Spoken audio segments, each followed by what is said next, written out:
Magandang umaga mga karsiklo.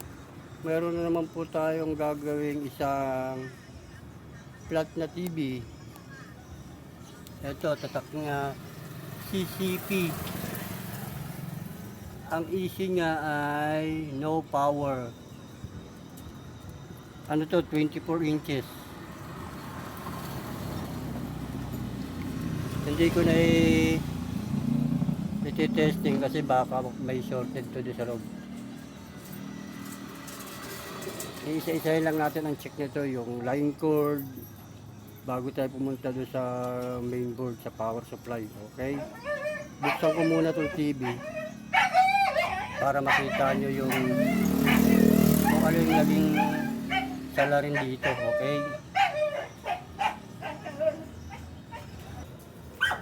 ito yung likod niya mga karisiplo. Ito yung model niya, 2040 T1.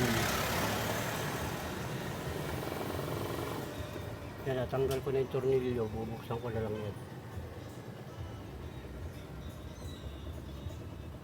Okay, pakita ko na lang sa inyo. Ito mga karosiklo, buksan ko na yung likod ng TV. Ito siya, yan yung harap.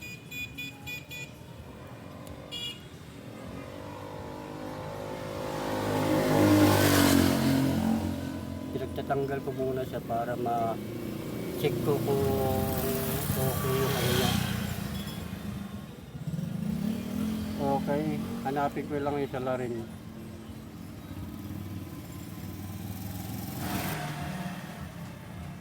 Ito mga karsiklo, nahuli ko na yung salarin dito.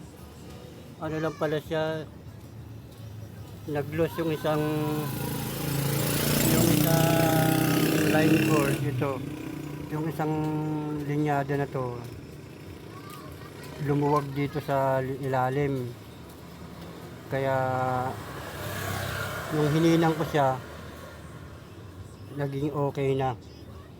Kaya to, lilinis ko na yung loob, pati yung salamin, pati itong panel. Kaya gagawin ko ngayon, kakabit ko na lang to. Tapos mag-final testing na lang tayo. Okay, pakita ko na lang ulit sa inyo pag naikabit ko ito.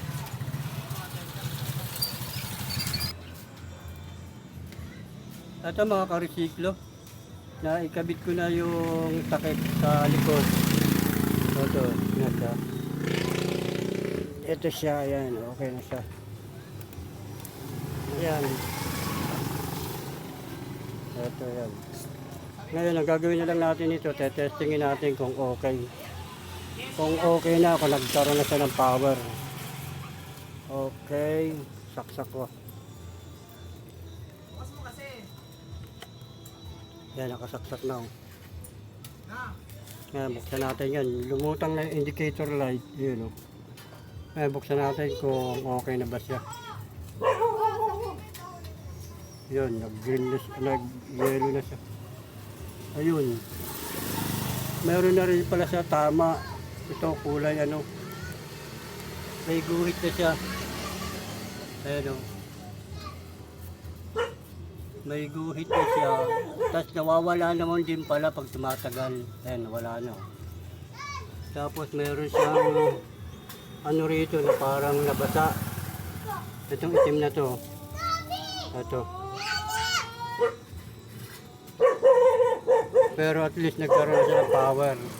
Kasi kanina, ang issue nito ay no power. Nung binuksan natin, ang naging salarin lang ito, nag-loss connection yung pinakasaksakan niya doon sa likod.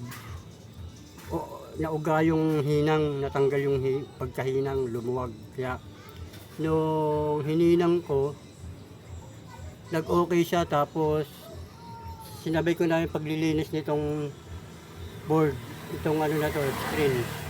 Yung salamin kasi napakarumi niyan ito kanina. Okay. Hanggang dito na lang po mga ka-resiklo. At may natapos na naman tayo isang paggawa ng isang mabuting customer. Marami po salamat sa inyong lahat.